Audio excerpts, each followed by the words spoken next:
Welcome back to my YouTube channel. कैसे हैं तो हम दोस्त, उम्मीद करते हैं ठीक ठाक हूँ। उमर शाह के साथ रात को अचानक क्या हुआ, मौत की वजह क्या बनी, या अल्लाह रहें। पूरी वीडियो देखकर हर आंख अशबार वो तो पहले ही गम से निडाल थी, लेकिन ये वीडियो सामने आने पर हर कोई अफसुदा हो गया और अपने बच्चों के लिए तलकीन करने लगा कि क्या करना चाहिए और क्या नहीं।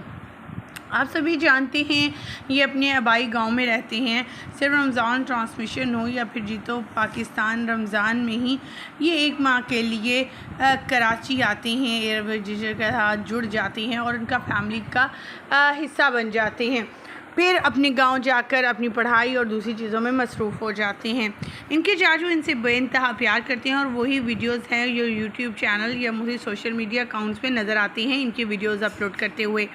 रिसेंटली उमर के इंतकाल के बाद हर किसी का एक ही सवाल था, आखिर छोटा सा नन्हा बच्चा अचानक से कैसे एक्सपायर हो गया, क्या हुआ उसे। ना तो वो बीमार था, ना कोई ऐसी वजूहात थी।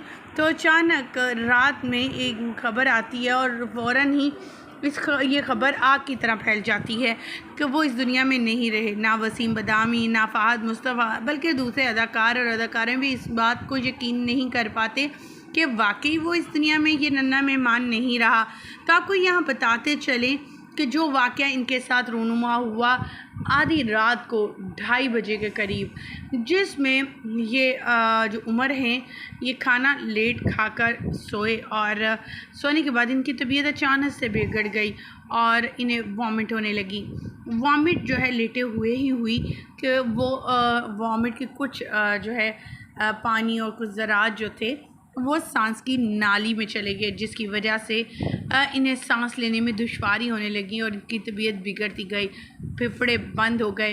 देखते ही देखते घंटे भर में बच्चा हॉस्पिटल लेकर जाते जाते जो है एक्सपायर हो गया। डॉक्टर भी परेशान, क्योंकि डॉक्टर ने फिर तमाम तफसीलात बताई और बताया कि कैसे हम लेट नाइट खाना खाते हैं और लेट नाइट खाने के नुकसान क्या है। जब हम वॉक नहीं करते, उसको हज़म नहीं करते और सो जाते हैं, और ये हमारी मौत की वजह भी बनता है। और कुछ यही मौत की वजह उमर शाह की भी बनी। हमारी दुआ है कि अल्लाह ताला सब बच्चों को अपनी हिफ्ज़ और ईमान में रखे और एहतियाती तदाबीर करते रहना चाहिए ताकि अपनी इन नागानी और मुश्किलात से बचा जा सके। मौत तो बेशक बरहक है, वो तो आनी ही है एक ना एक दिन। सबको इस दुनिया फ़ानी से जाना है। अल्लाह ताला हम सब की अगली मंजिलें आसान करे।